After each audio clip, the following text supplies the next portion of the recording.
¿Sabés todo lo que sos por ser argentino? www.argentina.ar.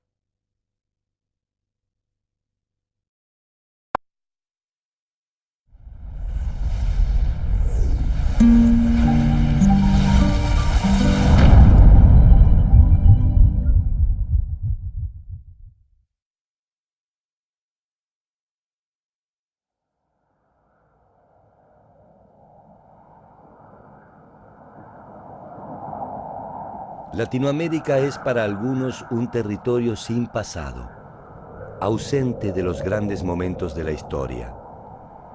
Los que aquí vivimos sentimos a veces que se nos impone un pasado extranjero. Sin embargo, América Latina, la hermana menor de la historia universal, como todo y como todos, también tuvo un principio.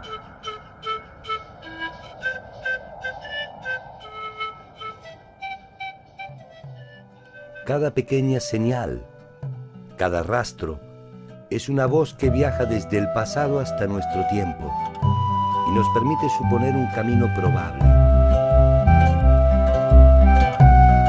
Cada camino nos abre la esperanza de conocer nuestro origen y que en él se encuentre, aunque más no sea mínimamente, una razón para entender nuestro presente y proyectar nuestro futuro. ¿Quiénes somos los latinoamericanos? ¿Por qué hacemos lo que hacemos? ¿Cómo nos organizamos? ¿Qué avances produjimos? ¿Dónde se encendió la llama de nuestra cultura y nuestra historia? ¿Dónde está la verdad y la razón de nuestro origen? Preguntas y más preguntas que nos remontan a una pregunta original. ¿Cómo se pobló América?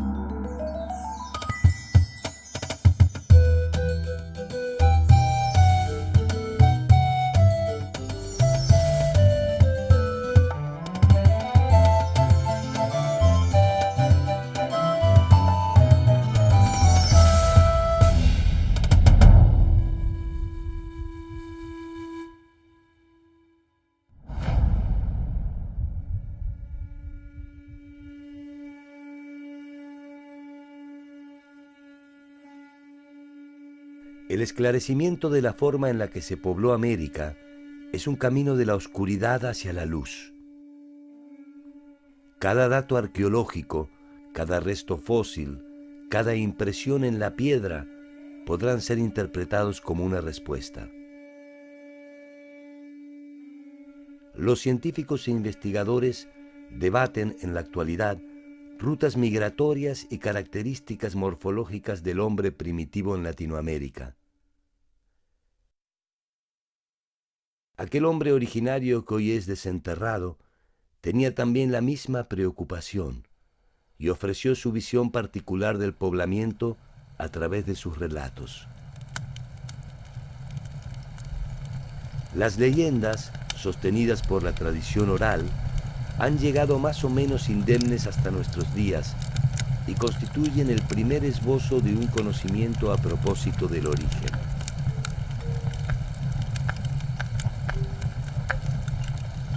Fue entonces que Madunda, el señor de todas las cosas, hizo a los hombres nuevos. Los trenzó con ramas de sauce y antes de dejarlos en el mundo, les enseñó a cazar, con arco y con flecha, para que estuvieran solos y no lo molestaran. Entonces se fue al norte, más allá de las praderas, donde los bosques no tienen brazos ni pies, y decidió descansar. Pero los hombres se volvieron malos y dejaron de honrar su nombre.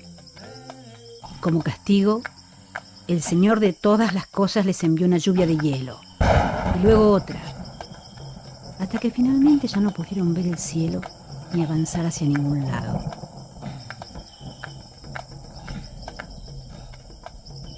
Grande fue la tristeza de los hombres, que no tuvieron otra chance que la de volver a pensar en su Señor. Entonces éste envió un cuervo, pero no un cuervo cualquiera, sino uno cuyo pico resplandecía con el sol cuervo voló sobre la barrera de hielo y la rompió.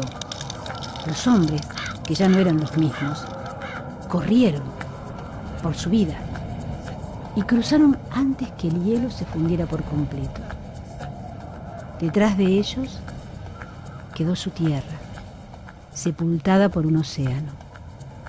Debajo del océano, el tiempo en que no tuvieron memoria.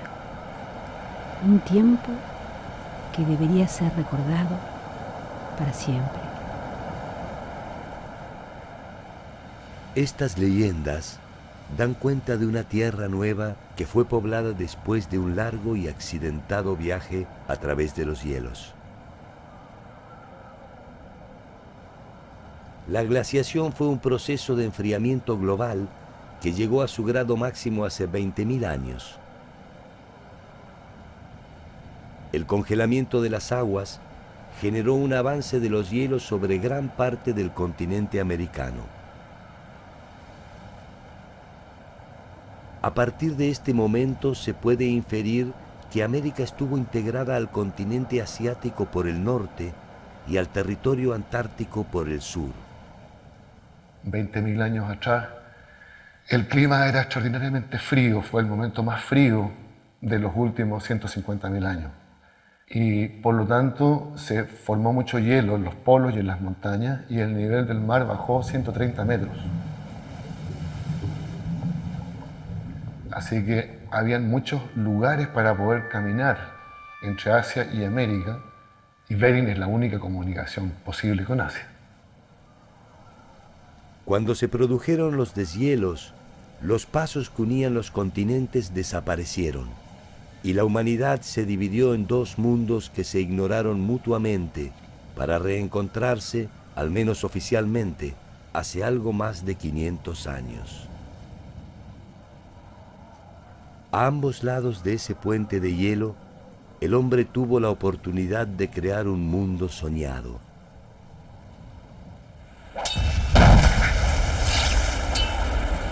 Pero tarde o temprano aparecieron la violencia y el genio, la memoria y el olvido, la oportunidad y la perdición, la verdad y la historia.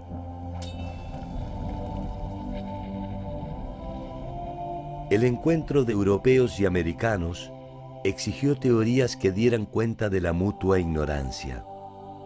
Para los pueblos originarios, los españoles eran los dioses antiguos que habían anunciado que un día regresarían.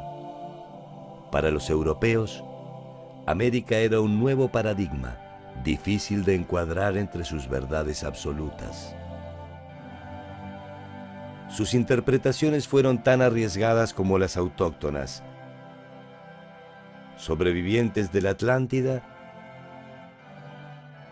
descendientes de Noé, habitantes del paraíso e incluso alguna de las 10 tribus perdidas de Israel que escapó de la dominación asiria. En todos los casos, fantasías que prefirieron ignorar las mitologías americanas. Una de estas mitologías es un texto emblemático de la cultura maya, el Popol Vuh. Los dioses mayas parecieran hechos a imagen y semejanza del hombre. Son imperfectos, vengativos, amantes del ocio y del juego. En el Popol Vuh, la creación del hombre es el resultado de un proceso evolutivo en el que la versión definitiva resulta superadora de la inicial.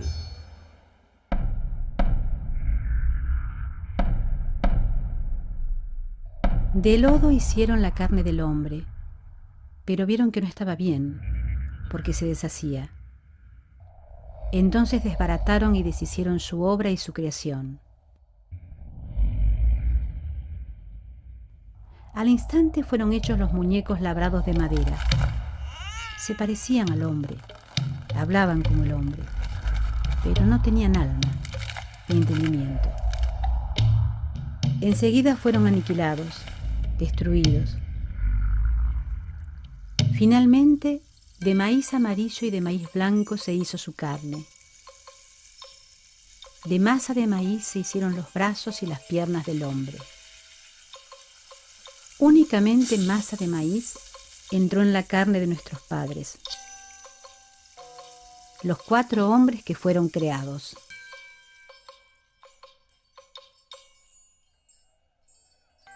El debate sobre el origen del hombre americano se abandonó absorbido por las tensiones de la conquista. Invasores e invadidos sabían que en el tiempo que les tocaba vivir, el pasado era menos urgente que el destino que les esperaba.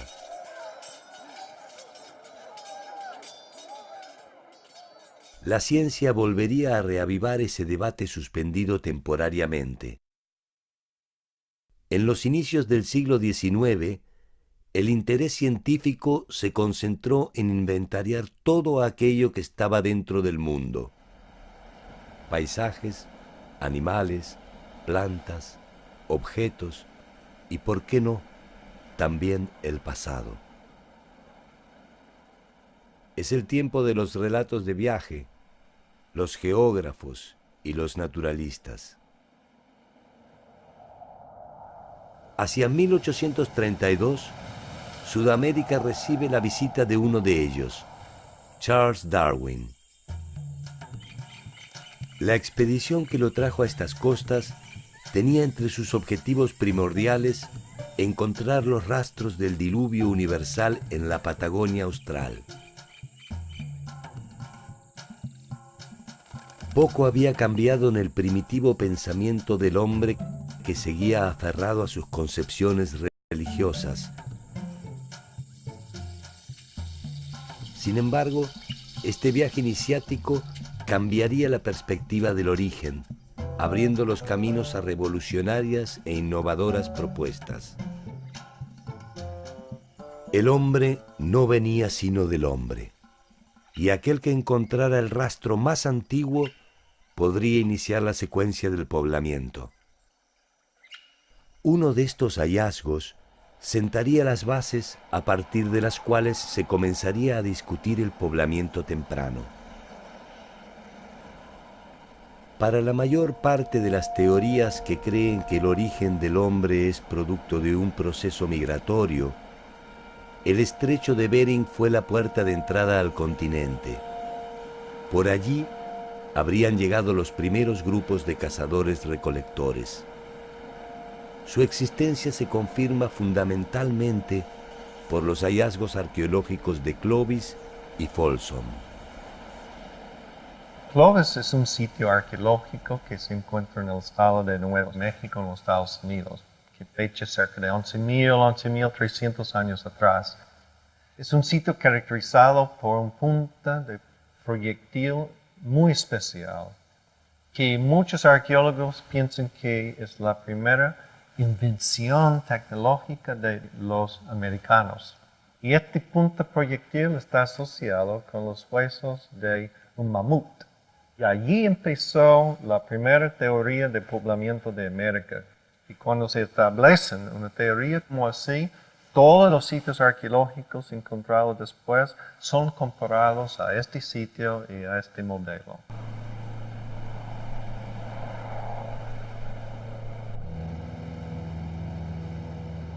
Por lo que podemos inferir, los habitantes del complejo Clovis se movían en pequeños grupos.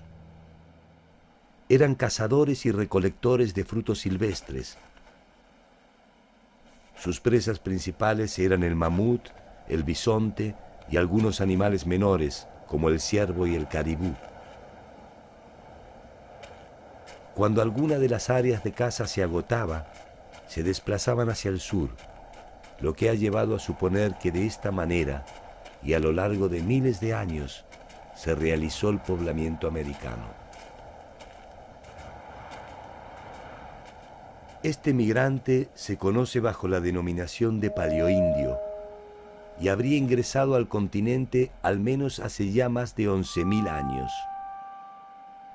El complejo cultural Clovis no es solamente un sitio arqueológico, es también la piedra angular de las teorías que se resisten a considerar la posibilidad de otras rutas u otros migrantes.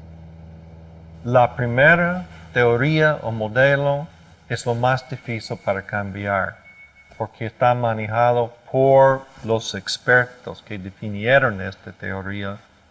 Entonces, como el primer modelo teórico, hay que comparar todo lo que sigue después contra el padre o la madre paradigmática, Clovis. Para Clovis, el paleoindio fue el protagonista excluyente de este proceso migratorio, originado en el norte de América y que se fue extendiendo hacia el sur continental.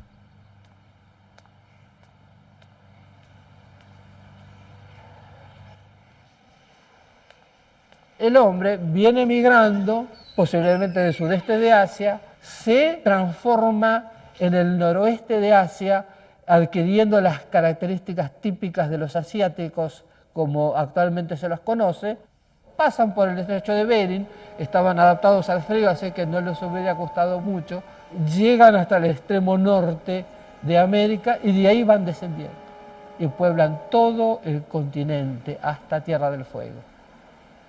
Es el modelo clásico de poblamiento americano por el estrecho de Bering.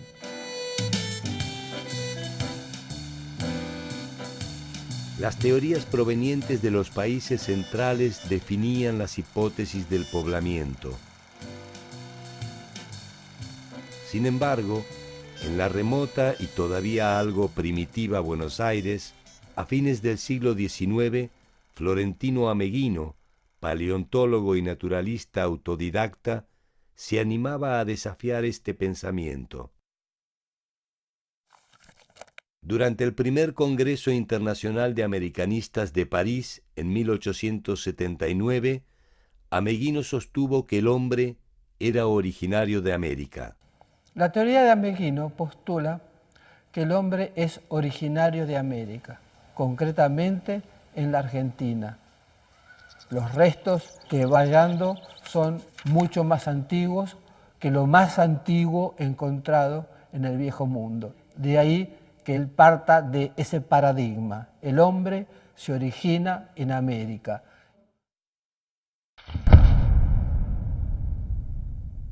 La teoría produjo un breve cisma en el universo científico.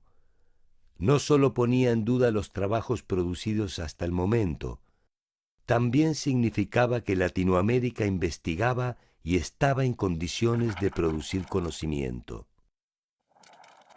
Hasta tal punto las ideas de Ameghino cuestionaban al modelo Clovis, que el mismo Alex Hrdlicka, un defensor de la teoría del ingreso por Bering, se trasladó hasta Buenos Aires para intentar descartar punto por punto las ideas de Ameghino.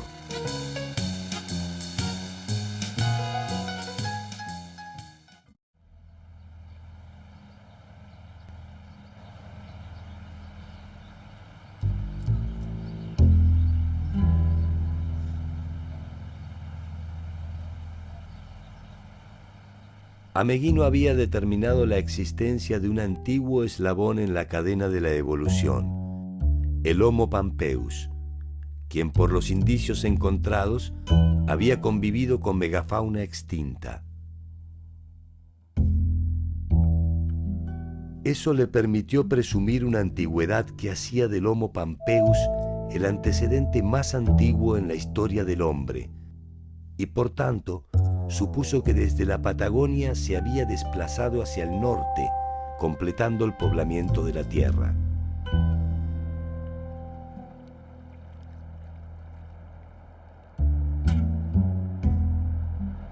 Estamos en la barranca de Montehermoso, entre Pehuenco y Punta Alta.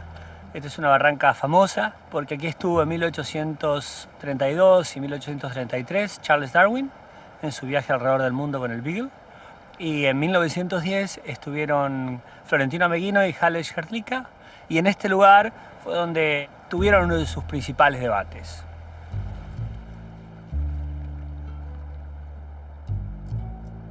Entonces acá en este lugar, en la mitad superior, de este afloramiento, en unos escalones, encontraron artefactos de piedra. Estos artefactos de piedra, de este tipo, los que tengo yo ahora en la mano, fueron recogidos por Hrdlicka y por Ameghino. Ameghino pone en su nota: debo decir que he visto al señor Hallej Hrdlicka recoger piedras y artefactos líticos similares a estos, pero no sé cuál es su interpretación, ni tampoco se le he preguntado. La interpretación de Hrdlicka fue diametralmente opuesta. Mientras que Ameghino pensaba que estos eran artefactos pertenecientes a los albores de la humanidad, Hrdlicka, 2 años más tarde, publicó que estos artefactos realmente eran muy modernos y eran producto de los indígenas que hasta hacía poco habían asolado las puertas de Buenos Aires y la región pampeana en general.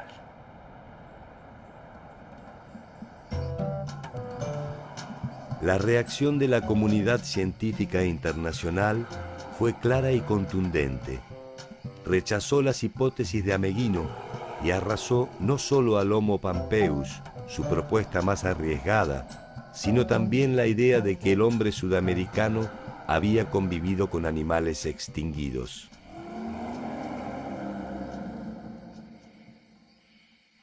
Sin embargo, en este caso, el tiempo demostraría que Ameghino tenía razón. El hombre primitivo había compartido su tiempo y su espacio con los gigantes de la prehistoria.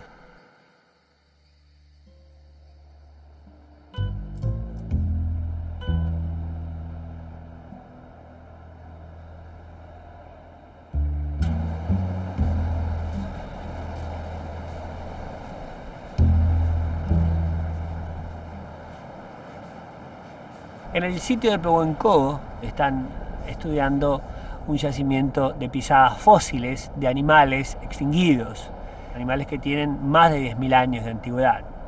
Desde la época de Ameghino se ha discutido la coexistencia de los primeros seres humanos con esta fauna, con estos animales de gran tamaño como el megaterio, el perezoso gigante, el milodon, el gliptodonte. Y recientemente hay algunos indicios que dentro de este sector con pisadas de animales fósiles extinguidos hay algunas huellas humanas.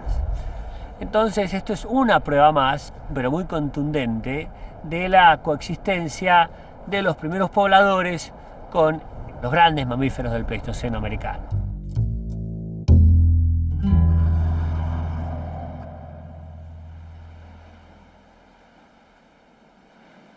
El modelo de migración terrestre propuesto por Clovis parecía indiscutible, y nadie se atrevía a poner en duda que el paleoindio había sido el primer habitante de América. Sin embargo, nuevas investigaciones volvieron a poner en duda estas afirmaciones categóricas. Los paleoindios quedan circunscriptos a donde vivían los grandes animales y ahí terminan por extinguirse. Ellos extinguen la fauna y por consecuencia se extinguen ellos mismos, ¿no es cierto?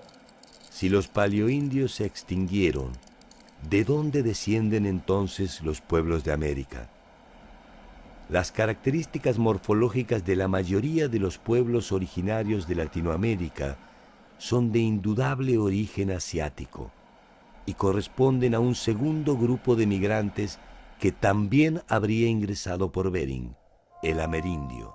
La característica típicamente asiática es interpretada actualmente como una característica de adaptación al frío extremo, sobre todo la región facial superior. Por eso es que los indígenas que encuentran los españoles cuando llegan son tan parecidos a los hombres del noroeste de Asia.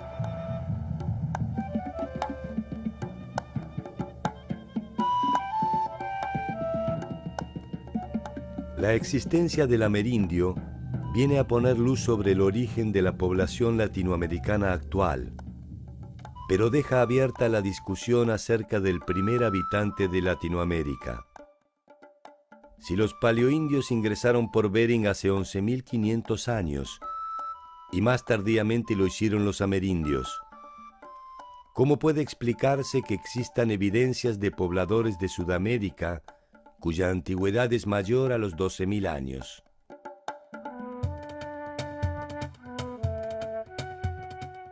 Algunos investigadores sostienen que el hombre ingresó a América hace ya más de 35.000 años y que Bering no debe considerarse como el paso excluyente. Estas teorías se afirman en la hipótesis de un poblador temprano sustancialmente distinto, tanto de paleoindios como de amerindios, el paleoamericano.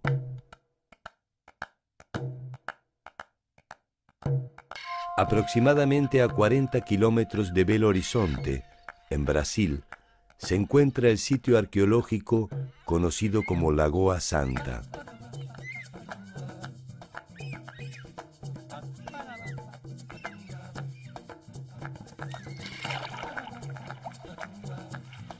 Allí, un equipo encabezado por el bioarqueólogo Walter Neves encontró restos fósiles humanos con una antigüedad de 11.500 años.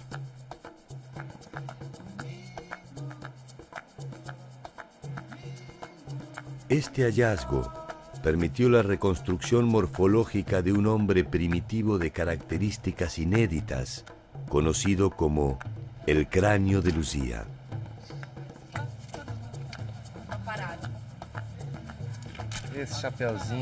Tanto paleoamericanos como amerindios presentan afinidades morfológicas con grupos asiáticos.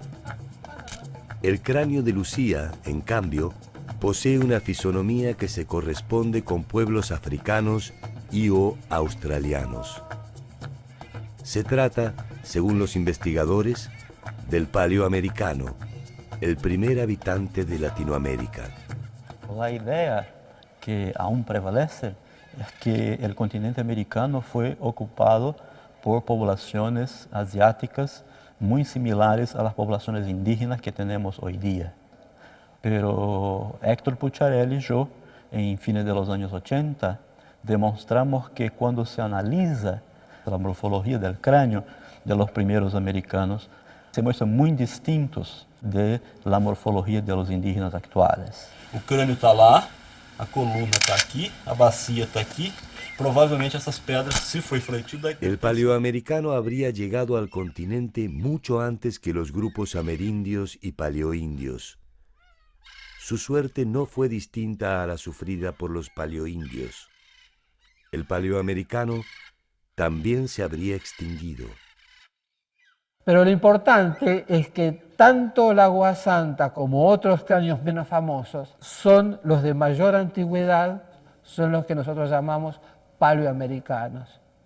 Es el estrato más antiguo de pobladores americanos que se conoce. Nosotros empezamos a publicar nuestras ideas en el año 89 y por 10 años nuestras ideas fueron completamente ignoradas por la comunidad, digamos, científica internacional, sobre todo por la comunidad norteamericana, que es la comunidad que está más involucrada con la cuestión de la ocupación de América. Y en este sentido, el suceso mediático del cráneo de Luzia y su reconstitución facial forzó un poco la comunidad internacional a admitir que alguien en Sudamérica estaba proponiendo algo distinto. A diferencia de otros sitios arqueológicos que solo disponen de instrumentos de piedra, Lagoa Santa posee un conjunto de evidencias que la convierten en un sitio decisivo para intentar comprender el poblamiento de América. Lejos de tratarse de un hecho aislado, se suma a otros sitios que tampoco pueden ser ignorados. Las avanzadas investigaciones en Taima, Venezuela, Pedra Furada y Toca da Esperanza, en Brasil, y fundamentalmente el hallazgo del sitio arqueológico de Monteverde, son suficientes al menos para poner en duda la hipótesis de un único ingreso continental.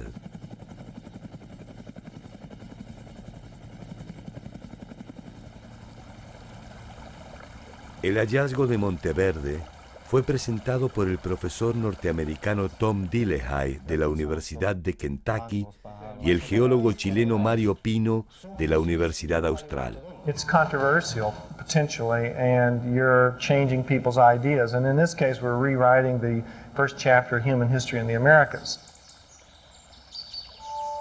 Monteverde está ubicado a 800 kilómetros al sur de Santiago de Chile.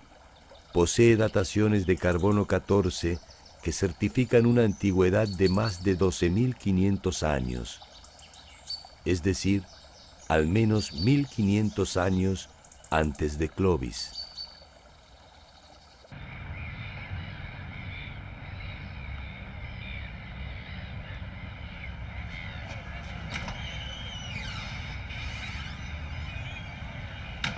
En Monteverde se encontraron indicios ciertos de un asentamiento reducido y organizado, merced a la presencia de restos de chozas, cuero, carne de mastodonte, herramientas de hueso, hierbas medicinales y, entre otros descubrimientos, la huella de un niño. En el sitio de Monteverde tenemos dos capas ocupacionales humanas. Lo más antiguo es una ocupación posible nomás. Se llama Monteverde I, que está fechando a 33.000 años atrás. No tenemos la evidencia científica dura para rechazar esta evidencia ni aceptarlo. Sin embargo, a los 12.500 años atrás se encuentra la capa de Monteverde II, que es muy conclusiva como evidencia científica dura. Y este es el sitio más temprano que es aceptado por los científicos a lo largo del Nuevo Mundo.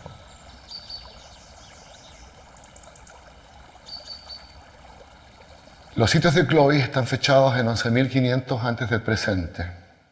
No son más antiguos que eso, nunca. Ahí surge la disrupción con Monteverde, porque Monteverde tiene una fecha entre 12.500 y 13.000 antes del presente. Entonces muchas personas se preguntan, bueno, ¿qué tanta diferencia entre 11.500 y 12.500? Son solo 1.000 años. Pero la diferencia es latitudinal. Lo Clovis, cierto, original, está en Nuevo México y Monteverde está a los 41 grados sur, en Puerto Montt. Luego, si habían personas hace 12.500 años atrás en Monteverde, esas personas llegaron a América hace 20.000 años atrás por el estrecho de Bering.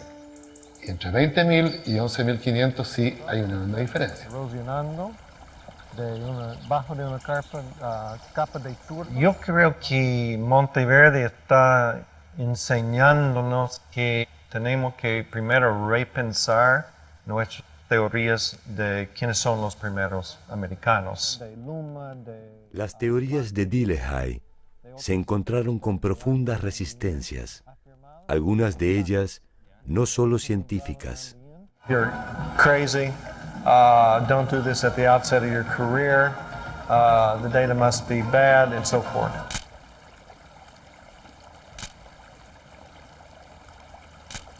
En el ambiente denominábamos a estas personas la policía de Clovis, porque su actitud era policíaca, cortando los fondos, por ejemplo, prohibiendo investigar sitios antiguos. Y la policía de Clovis y sus asociados nunca escribió en una revista científica una crítica a Monteverde, sino que las críticas a Monteverde surgían de manera coloquial, en los pasillos de las universidades, de los congresos, originando un ruido que es muy molesto para la investigación. La historia de Ameghino se repitió casi medio siglo más tarde. Una comisión de expertos, entre los que se encontraban defensores del modelo Clovis, viajaron hasta Chile para analizar el sitio. A raíz de una idea del curador del Museo de Texas y con la ayuda de un millonario petrolero tejano con un mecenas, junta a 13 investigadores canadienses, norteamericanos y sudamericanos, algunos policía Clovis, algunos pro Monteverde, y hacen un viaje desde el laboratorio de Tom en Kentucky en esa época, vuelan en el avión privado de mecenas hasta Valdivia. En Valdivia ven toda la colección arqueológica de Monteverde y vamos con todos ellos a Puerto Montt y a Monteverde y hemos abierto previamente una excavación. Al término de esta excursión tienen que hacer una votación en voz alta y es una historia muy linda. En un pequeño bar en las cercanías de Puerto Montt la votación es unánime de que Monteverde es tan antiguo como lo pensamos siempre Y es tan complejo como lo hemos mostrado.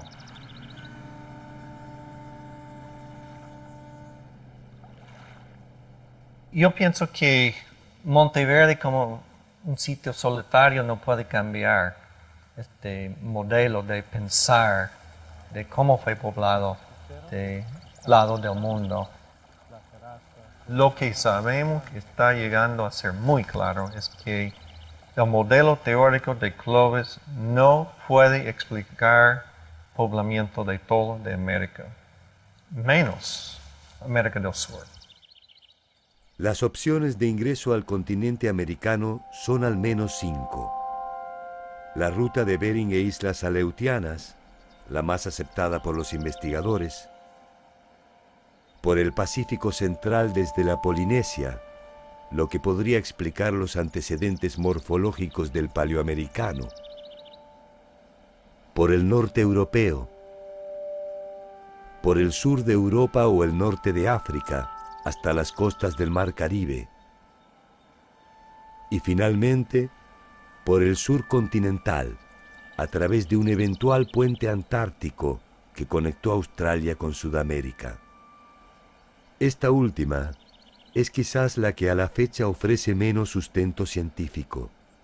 Las otras, en cambio, son un campo fértil para formular hipótesis y arriesgar algunas intrépidas conclusiones.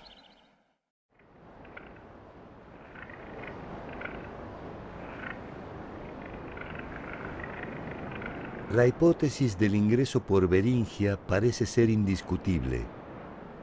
Los estudios dan por sentado que América y Asia estuvieron unidas y que la migración se produjo en forma escalonada a través de ese paso. Sin embargo, esta probabilidad no es suficiente para clausurar el estudio de otras posibilidades.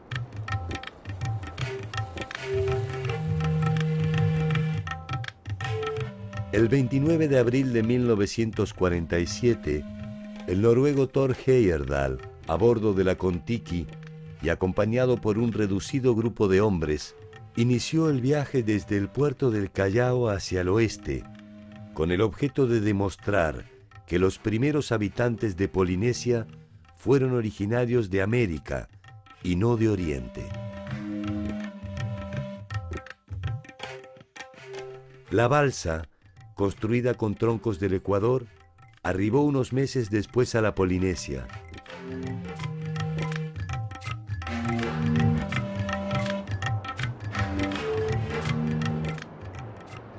El camino inverso debió esperar 37 años, cuando el argentino Alfredo Barragán y otros intrépidos compañeros, en una embarcación similar, unieron el puerto de Santa Cruz de Tenerife con las costas de Venezuela, en 52 días de travesía a bordo de la Atlantis.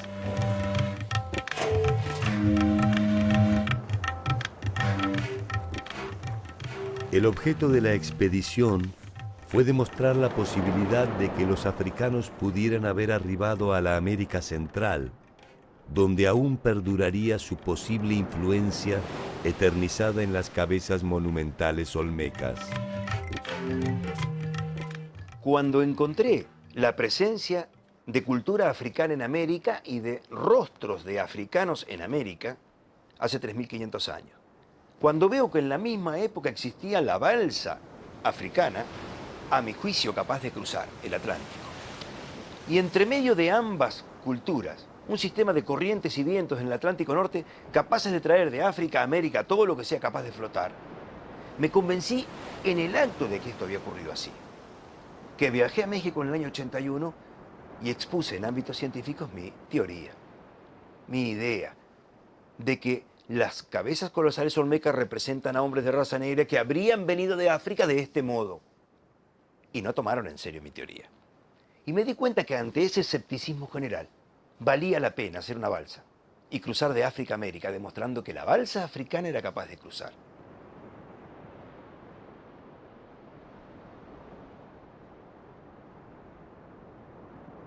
Atlantis es una copia fiel de la balsa africana de hace 35 siglos.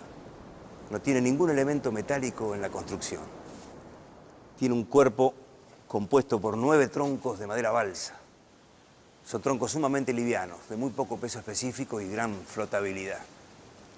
Un mástil de doble pata, una B corta invertida, madera muy recta, muy dura. Usamos 6 kilómetros de cuerdas vegetales para amarrarla. Ni un solo clavo en la construcción. Y realmente funcionó fantástico.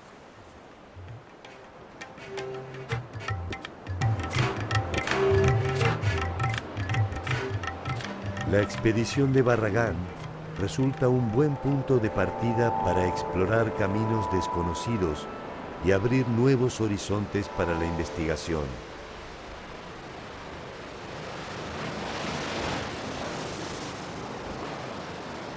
Los investigadores ofrecen reservas acerca de la posibilidad de cruzar el Pacífico en las balsas primitivas de los pueblos costeros, que se siguen construyendo hoy como hace miles de años.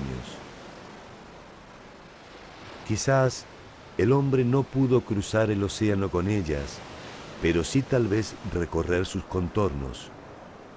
Esta es la base para una teoría distintiva que propone un camino alternativo para explicar el poblamiento americano: la navegación circumpacífica.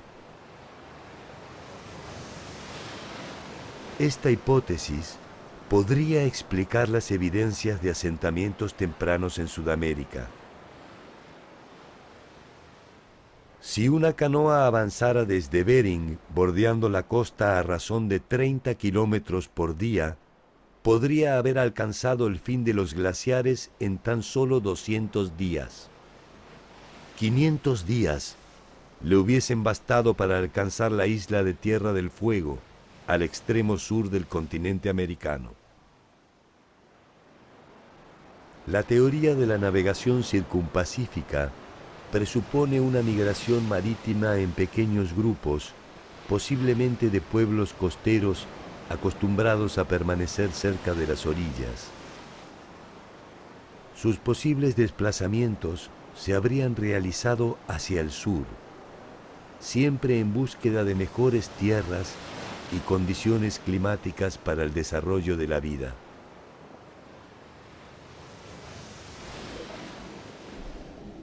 Una de las dificultades primordiales de esta teoría es el encuentro de indicios.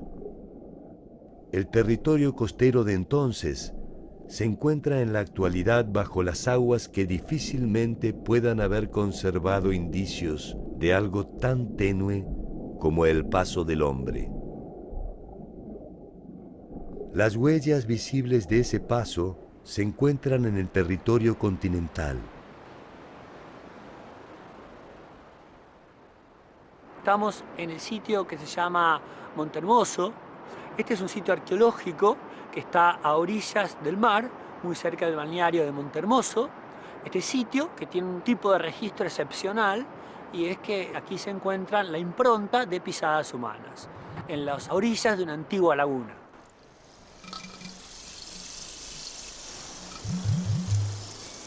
Una serie de pisadas tan inocuas como las que diariamente ejecutamos permite seguir el remoto itinerario de un grupo de hombres que habitó las costas patagónicas hace unos 7.000 años. Y sabemos que esta laguna se comenzó a formar hace aproximadamente 8.000 años y estuvo activa como un espejo de agua que se fue reduciendo hasta cerca de los 6.500 años. En diversos momentos, entre 8.000 y 6.500, los grupos indígenas vivieron en los alrededores. En el momento en el que este lugar era ocupado, el mar se encontraba a unos 2 kilómetros de donde se encuentra ahora, más al sur. Este lugar eran dunas rodeando una laguna que se formaba solo por aguas de lluvia y por napas freáticas muy altas, de manera tal que era una laguna muy tranquila. Creemos que los campamentos estaban muy cerca y que la gente que vivía en estos campamentos salía a buscar lobos marinos y buscar caracoles en la playa, aves, huevos de aves y algún otro recurso. La interpretación que nosotros hacemos a partir del análisis estadístico de las pisadas relevadas indica que un determinado grupo estaban con mayor frecuencia en la laguna, chicos y mujeres, y ese grupo de edad y de sexo generalmente es el que se encarga de las recolecciones.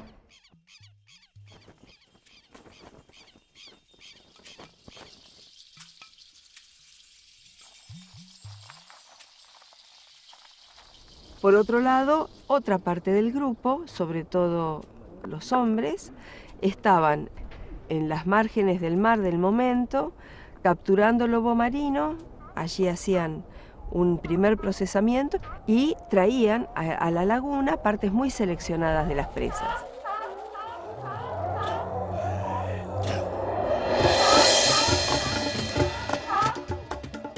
Esta gente vivían básicamente de la caza, de animales silvestres, de la recolección, y no tenían ningún tipo de agricultura ni animal domesticado, con excepción probablemente del perro, aunque no hemos encontrado en este lugar ninguna evidencia directa de que tuvieran perro.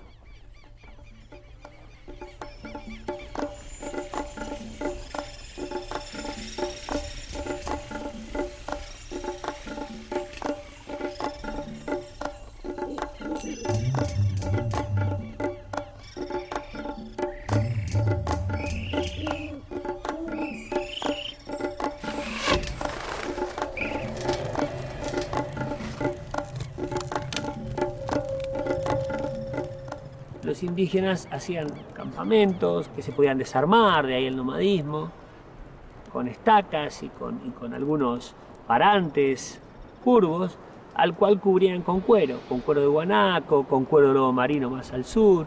Y esto era portable, o sea, podía desarmarse y transportarse hacia un nuevo lugar. Probablemente se desplazaban a medida que agotaban los recursos para su subsistencia. La aparición de climas más benignos, el abrigo de las rocas, la protección contra animales y la cercanía de cauces de agua terminaron por establecer preferencias habitacionales y permitieron a los grupos concentrarse en un área específica más o menos reducida. A partir de esta relativa estabilidad, el hombre comienza a comprobar ciertas recurrencias climáticas que le permiten establecer ciclos. Estos ciclos derivarán en los primeros avances sobre el control de los recursos naturales y el aprovechamiento integral de sus frutos. Existen indicios en el área central andina, en la Cueva del Guitarrero en Perú, de cultivos de frijoles que podrían tener una antigüedad de 9.000 años. El maíz en Ecuador, la calabaza y el aguacate en México se cultivan ya hace 4.000 años. La quinoa y la papa en Bolivia constituyen los primeros indicios de una actividad agraria y confirman el lento paso de una economía de caza y recolección hacia una sustentada en asentamientos permanentes que se habría producido entre 3.000 y 6.000 años atrás. Los primeros asentamientos comienzan a producirse y hacia el sexto milenio las cuevas habitadas por cazadores demuestran en sus pinturas la familiaridad con los camélidos, que ya pueden considerarse como domesticados.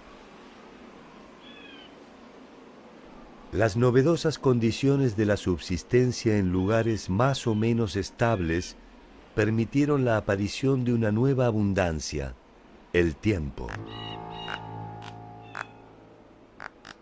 Tal vez como simples manifestaciones de un ocio incipiente, tal vez como una breve crónica de la jornada, quizás como un juego o un primer esbozo de la historia, aparecen las primeras pinturas rupestres. ¿Habrán tenido conciencia de la importancia de sus señales? ¿Habrán pensado entonces que sus trazos llegarían hasta nosotros? ¿Habrán pensado que habría un nosotros? O tal vez, como nosotros, pensaron que su propio tiempo sería eterno. Aquel hombre tentativo que habría ingresado por Bering hace 35.000 años consumió al menos 25.000 para establecerse en la nueva geografía.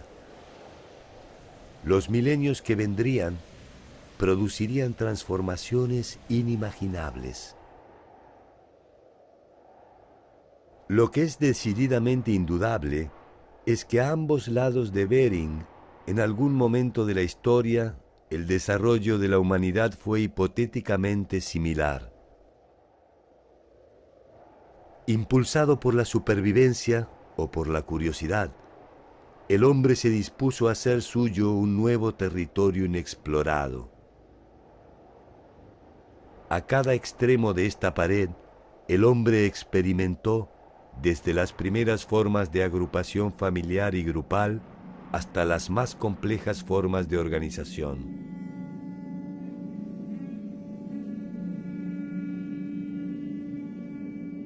Detrás de la obsesión antropológica, histórica, sociológica o arqueológica, se esconden a veces intereses que pueden desembocar en peligrosos argumentos para consolidar posiciones políticas, justificar atrocidades y asegurarse jerarquías o supremacías.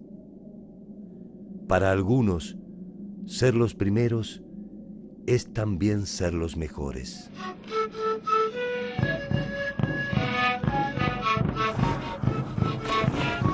Aquellos hombres originarios habrán ingresado por el Atlántico, por el Pacífico, por el norte, por el sur, hace 10.000 años, hace 100.000 años, paleoamericanos, paleoindios, los primeros, los últimos. La ciencia en su hambre vital encontrará tarde o temprano las respuestas. Sabrá cuándo llegamos y de dónde venimos. Desde allí se podrá aventurar quiénes somos. Ese día, de alguna forma, será un día como todos los demás, en el que aún tendremos pendiente un enigma inquietante. ¿Hasta dónde llegaremos? ¿Quiénes y cuántos serán los que alcanzarán el final de este largo camino de incertidumbres?